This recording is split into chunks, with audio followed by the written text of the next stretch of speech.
with the exercise 2.1 question number 2. Use Euclid division lemma to show that cube of any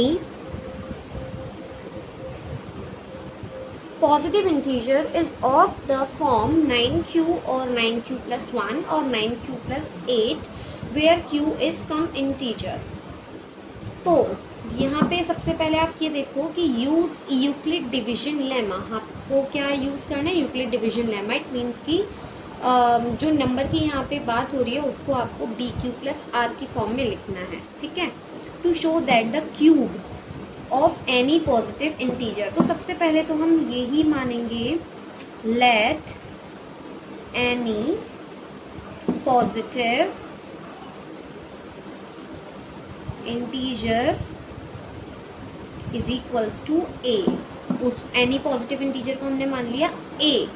अब उसका क्या करना है, use Euclid division lemma to show that, आपको show करना है कि cube of any positive integer, कि वो जो पॉजिटिव इंटीजर हमने माना है उसका cube is of the form of 9q, 9q plus 1 और 9q plus 8 where q is some integer. कि इसका क्यूब जब हम करेंगे तो वो 9q, 9q प्लस 1 और 9q प्लस 8 की फॉर्म में आएगा. सबसे पहले जैसे मैंने आपको क्वेश्चन नंबर फर्स्ट में कुछ एग्जाम्पल के थ्रू समझाया था, वैसे ही यहाँ पर मैं कुछ एक बार एग्जाम्पल ले लेती हूँ, उसके बाद समझाते हैं. सपोज मैं कोई नंबर ले रही हूँ 3, ठीक है, और मैं 3 का क्यूब करती हूँ तो वो क्या आएगा 27. ठीक है, उसके बाद मैं लेती हूँ 4 का क्यूब तो उसका क्यूब क्या आएगा 64. अब अगर मैं लेती हूँ 5 का क्यूब तो उसका क्यूब क्या आएगा 125. ठीक है, इतना आपको क्लियर हो गया कि हमने कोई भी 3 नंबर्स का क्यूब ले लिया. अब हम क्या करेंगे, उसमें डिवाइड करते हैं. अभी तो मैंने देखो इनमें मैं अगर मैं 3 का डिवाइड करती हूँ, ठीक है, तो मैं आपको बताती हूँ रिमाइंडर क्या बचता है. अगर मैं 3 का डिवाइड करती हूँ तो यहाँ पर सपोज अगर मैंने 3 का डिवाइड किया तो रिमाइंडर क्या बचेगा, 3 9 27. इट मीन्स रिमाइंडर यहाँ पे क्या बचा 0. रिमाइंडर क्या बचा यहाँ पे 0. अब सपोज मैं यहाँ पे 3 का डिवाइड करती हूँ तो कितनी बार जाएगा, ये जाएगा 3 2 6 एंड 4. यहाँ पर रिमाइंडर क्या बचेगा 1. कैसे, बिकॉज यहाँ पर कोशेंट आएगा 21, क्योंकि 3 को 21 से जब आप मल्टीप्लाई करोगे तो आएगा 63. तो 64 में जब आप 63 माइनस करोगे तो रिमाइंडर आपका क्या बचेगा 1 बचेगा. अब सपोज मैं यहाँ पर 3 का डिवाइड करती हूँ, यहाँ पे तो मैंने 3 का डिवाइड किया तो ये आया. अब मैं सपोज यहाँ पे 3 का डिवाइड करती हूँ तो क्या आता है 3 4 12 एंड 5. यहाँ पर बचेगा रिमाइंडर 2 अगर मैं 3 का डिवाइड करती हूँ. ठीक है, ये कुछ क्यूब्स थे जिसमें अगर मैं 3 का डिवाइड भी करती हूँ तो बचेगा r is equals to 0, r is equals to 1 और r इज इक्वल्स टू 2. और suppose a is equals to B Q plus R. b होता है जो आप a में डिवाइड करते हो, राइट. यहाँ पर मैंने b के जगह पे क्या लिया है 3 लिया है, कि मैं हर डिजिट में क्या कर रही हूँ 3 का डिवाइड कर रही हूँ. तो मैंने भी यहाँ पे 3 का डिवाइड किया. तो अब मैंने आपको बताया था कि जो r की वैल्यू होती है वो b से कम होती है. ठीक है, कुछ भी हो सकती है कम, बट कम होगी. ठीक है, तो अगर मैं b यहाँ पे 3 ले रही हूँ कि मैं हर डिजिट में 3 का डिवाइड कर रही हूँ, तो रिमाइंडर किस किस में से आ सकता है, 3 से कम होने चाहिए. या तो 0 हो सकता है, या 1 हो सकता है, या 2 हो सकता है. रिमाइंडर इन तीनों में से कुछ होगा अगर मैं b को 3 लेती हूँ तो. ठीक है, अब सपोज यहाँ पर हमें प्रूफ करना है ना 9q, तो एक बार हम इन डिजिट्स को 9 से भी डिवाइड करके देखते हैं. ठीक है, अगर मैं 27 को 9 से डिवाइड करती हूँ तो मेरे पास क्या वैल्यू आएगी 9 3 27. रिमाइंडर क्या बचेगा 0. ठीक है, मतलब अगर 3 से भी मैं किसी चीज़ को डिवाइड करूँ और रिमाइंडर 0 बच जाए, इसका मतलब 3 से पूरा पूरा डिवाइड अगर हो रहा है तो 9 से भी पूरा पूरा डिवाइड होगा, रिमाइंडर भी 0 बचेगा. 3 के लिए रिमाइंडर 0 है तो 9 के लिए भी रिमाइंडर 0 ही होगा. अब अगर मैं 64 के लिए करती हूँ, तो अगर मैं 64 में 9 का डिवाइड कर रही हूँ तो आई थिंक 9 7 से 63 होता है ना. तो 63 होता है तो यहाँ पर भी रिमाइंडर क्या बचेगा 1. इसका मतलब अगर किसी डिजिट में 3 का डिवाइड देने पर रिमाइंडर 1 बच रहा है तो उसी डिजिट में अगर मैं 9 का भी डिवाइड करूँगी तो उसमें भी रिमाइंडर क्या बचेगा 1 बचेगा. अब बात करते हैं नेक्स्ट डिजिट में 125. अगर मैं इसमें 9 का डिवाइड करूँ तो यहाँ पर बचेगा रिमाइंडर 8। डिवाइड करके बता देते हैं आपको। सपोज 125 में मैं डिवाइड 9 का कर रही हूँ, है ना। 125 में अगर मैं 9 का डिवाइड करती हूँ तो मेरे पास आता है 9 1 जा 9, क्या बचा 3, 5 आ गया, एंड 9 1 जा 9, 9 2 जा 18, 9 3 जा 27, एंड 9 4 जा 36 तो ज़्यादा हो जाएगा, इसलिए 9 3 जा 27। अब 27 जब आप माइनस करोगे तो बचेगा 8। इसका मतलब कि अगर किसी डिजिट में आप 3 का डिवाइड कर रहे हो और रिमाइंडर 2 बच रहा है, तो अगर उसी डिजिट में आप 9 का डिवाइड करोगे तो रिमाइंडर क्या बचेगा 8 बचेगा। देखो, इससे आप एक चीज़ और क्लियर हो जाती है, मैं बता देती हूँ आपको क्या। यहाँ पर जो आपने पॉजिटिव इंटीजर a लिया है, अगर मैं उसको इस फॉर्म में लेके चलती हूँ तो मेरे पास ये शो हो जाएंगे। आप देख रहे हो, अगर सपोज मैं यहाँ पे b तो मेरी वैल्यू है 3, ठीक है, b तो फिक्स कर दिया 3, और सपोज मैं 3q प्लस रिमाइंडर क्या ले लूँ एक बार मैं 0, एक तो मेरे पास ये आ जाएगा, ठीक है, जिससे मैं इसका फर्स्ट लेके चलती हूँ तो मैं 9 वाले फर्स्ट को शो कर सकती हूँ। अगर मैं b 3 और r 0 लेके चलती हूँ, ठीक है, मतलब a is equals to 3q plus 0, तो मेरे पास क्या शो हो जाएगा, उसका क्यूब 9q प्लस 0। तो मतलब मैं अगर इस फर्स्ट को लेके चलती हूँ तो मेरे पास फर्स्ट शो हो जाएगा। अब देखो, मैं अगर सेकंड को लेके चलती हूँ, a is equals to 3, b तो 3 है ना, 3q प्लस रिमाइंडर क्या है 1। अरे ऐसी तो होता है ना bq प्लस r, तो b मैंने क्या लिया, मैं किससे डिवाइड कर रही हूँ 3 से डिवाइड करनी, तो b तो 3 है, रिमाइंडर क्या लेके चला है 1। ये तो केस फर्स्ट है जिसमें मैं ये वाला ले रही हूँ b3 एंड r0। यहाँ पे केस सेकंड है, ठीक है, जिसमें b3 एंड r1 लिया है। अब मैं अगर केस थर्ड की बात करती हूँ तो b मैं लेती हूँ 3 और r लेती हूँ मैं 2, इसका मतलब 3q प्लस 2 अगर मैं लेके चलती हूँ तो ये फर्स्ट लूँगी तो इधर का फर्स्ट शो हो जाएगा, मतलब b 9 और रिमाइंडर 0 आ जाएगा, जो यहाँ पे है 9q प्लस 0, ठीक है। अगर मैं यहाँ पे b3 और r1 लेके चल रही हूँ, इट मीन्स 3q प्लस 1 अगर मैं a को लेके चल रही हूँ तो इसका क्यूब जब मैं करूँगी तो वो क्या प्रूफ होगा 9q प्लस 1, ठीक है। और अगर मैं ये वाला लेके चल रही हूँ 3q प्लस 2, तो मैं क्या शो कर सकती हूँ 9q प्लस 8। बस आपको ये याद रखने की बात है, अगर किसी के क्यूब में आप 3 का डिवाइड कर रहे हो रिमाइंडर 0 है तो इसका मतलब 9 से डिवाइड करने पर भी रिमाइंडर 0 आएगा। 64, कोई भी डिजिट, सपोज 64 नहीं, कोई भी डिजिट है, अगर 3 से डिवाइड करने पर रिमाइंडर 1 आ रहा है उस डिजिट में, तो उसी डिजिट में अगर आप 9 से डिवाइड करोगे तो भी रिमाइंडर 1 आएगा।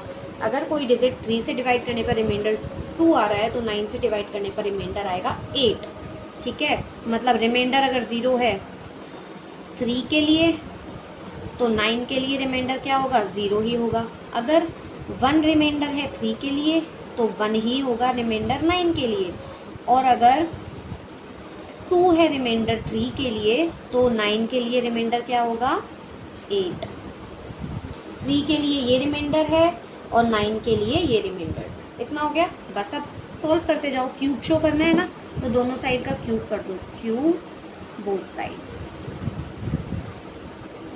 ए क्यूब इज इक्वल्स टू, ये तो 0 है इसको तो छोड़ ही दो, 3q का क्यूब कर लेते हैं ओनली। 3 का क्यूब क्या होता है 27, एंड q का क्यूब क्या होता है क्यूब। देखो 27 क्यूब आ गया, बट हमें प्रूफ क्या करना है 9q। तो जो न्यूमेरिक वैल्यू है पहले तो उसको अलग कर लो, जो कॉमन हो सकता है ना, 9 कॉमन आ रहा है, निकाल लो बाहर। अब मैं अगर 27 में से 9 निकाल लेती हूँ तो अंदर क्या बचेगा 3, और क्यूब तो एज इट इज रहेगा क्योंकि इसको तो हमने कुछ किया ही नहीं है। अब इस 3 क्यूब को मैं क्या मान लेती हूँ, सपोज मैंने मान लिया m।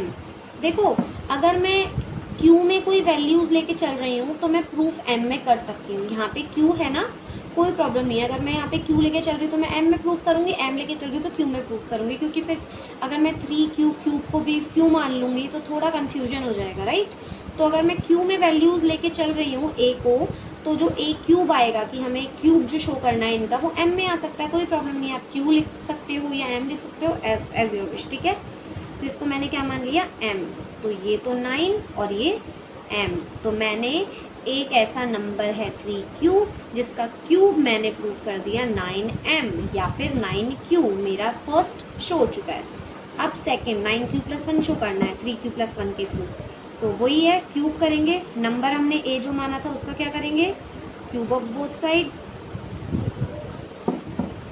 ए क्यूब, 3q प्लस 1 का क्यूब करोगे, फॉर्मूला आपको नहीं पता है तो यहाँ देख लो, a प्लस बी का होल क्यूब का फॉर्मूला होता है A cube plus B cube, मतलब first digit then second digit, plus 3a square B, मतलब पहली डिजिट का स्क्वायर करके सिंगल डिजिट सेकंड वाली एज इट इज लिख दो, एंड 3b स्क्वायर a, ये होता है। तो इसको ऐसे ही खोलेंगे, पहले 3q का क्यूब करेंगे तो आ जाएगा 27q क्यूब, फिर 1 का क्यूब करेंगे 1, फिर 3a स्क्वायर b, तो 3a स्क्वायर क्या है 3q का स्क्वायर इंटू b क्या है 1, तो 27q cube plus 1 plus 9q square into 1 तो एज इट इज रहेगा। अब q वाली टर्म्स थोड़ा एक साइड रख देते हैं हम, 9q square plus 1 as it is. अब देखो यहाँ पर 9q प्लस 1 शो करना था, इस प्लस 1 को शो करना है और प्लस 1 हमारे पास ऑलरेडी है, तो ये तो एज इट इज रहेगा। अब जो भी करना है इनमें से करो, 9q बनाना है इस पूरे को, जो कॉमन आ रहा है पहले वो ले लेते हैं, 27 और 9 में से क्या कॉमन आ रहा है 9q क्यूब q स्क्वायर, तो q स्क्वायर कॉमन, तो इन दोनों डिजिट में से 9q स्क्वायर कॉमन आ रहा है और यहाँ पे क्या बचा 3q बचेगा, यहाँ पे 27 में से 9 निकालिए तो 3 बचा, और q क्यूब में से q स्क्वायर ले लिया q बचा, ये पूरा ही कॉमन आया था 9q स्क्वायर प्लस, तो यहाँ पे प्लस 1 आ गया और ये ऑलरेडी प्लस 1, तो अब मैं इसको भी क्या मान लेती हूँ, इस 3q प्लस 1 को m, है ना, मान सकती हूँ। इसको नहीं मानूंगी, फिर मैं इस पूरे को मानूंगी, q स्क्वायर 3q प्लस 1, क्योंकि मुझे 9 चाहिए और 9 के साथ q चाहिए या फिर m चाहिए, तो ये जो पूरा एक्स्ट्रा पार्ट है इस पूरे को मुझे क्या मानना पड़ेगा, m मानना पड़ेगा ना, तो ये पूरा मेरा क्या हो गया m हो गया, is equals to 9m plus 1, ये शो हो गया। ठीक है, क्लियर हो गया।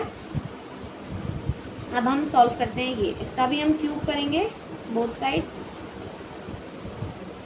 ठीक है, a क्यूब 3q प्लस 2 का whole cube, a cube is equals to इसका क्यूब, फॉर्मूला तो मुझे लिखने की ज़रूरत नहीं, मैं डायरेक्ट सॉल्व कर देती हूँ, q क्यूब प्लस 2 का क्यूब करूँगी तो 8 आएगा, plus 3a square b plus 3b square a, ठीक है, ये समझाने वाला है इसलिए अलग कर दिया, a क्यूब 27q क्यूब। अब मैं देखो क्या करूँगी, कांस्टेंट टर्म को अब साइड में कर दूँगी, प्लस 8 है ना कांस्टेंट, और तो कुछ है ही नहीं, प्लस 8 हो गया साइड, ये हो गया 3 3 9, 9q स्क्वायर मल्टीप्लाई 8, मतलब 18q स्क्वायर हो गया ये, है ना, और इसको सॉल्व करेंगे 3 3 9 और 2 का क्यूब क्या है 8, 8 3 24, 24 3 72, क्यूब इतना आएगा। अब देखो प्लस 8 कांस्टेंट है और यहाँ पर हमें 9q प्लस 8 शो करना था, वो भी प्लस 8 है, तो प्लस 8 एज इट इज़ है। अब मुझे इस पूरे को क्या बनाना है 9q,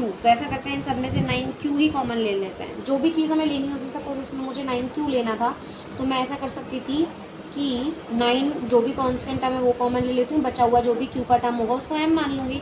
ऐसे ही यहाँ पे क्या किया, जो कांस्टेंट टर्म मुझे कॉमन लेनी थी, जो शो करनी है वो कॉमन ले लिया, बाकी का q स्क्वायर है जो भी q का टर्म है वो m मान लिया। एज इट इज़ यहाँ पे मैं क्या करूँगी, जो कांस्टेंट टर्म है इसको तो हटा दो, जो कांस्टेंट टर्म है ओनली वही कॉमन लूँगी 9, बाकी का सब अंदर रहेगा। अगर मैं इसमें से 9 निकाल लेती हूँ तो 3q क्यूब बचता है, इसमें से निकाल लिया 2q स्क्वायर बचेगा, इसमें से निकाल लिया तो 8q बचेगा, 9 8 72 होता है बस, and plus 8 as it is. अब इस पूरे को मैं क्या मान लेती हूँ m, तो a क्यूब मेरे पास क्या शो हो गया 9m प्लस 8।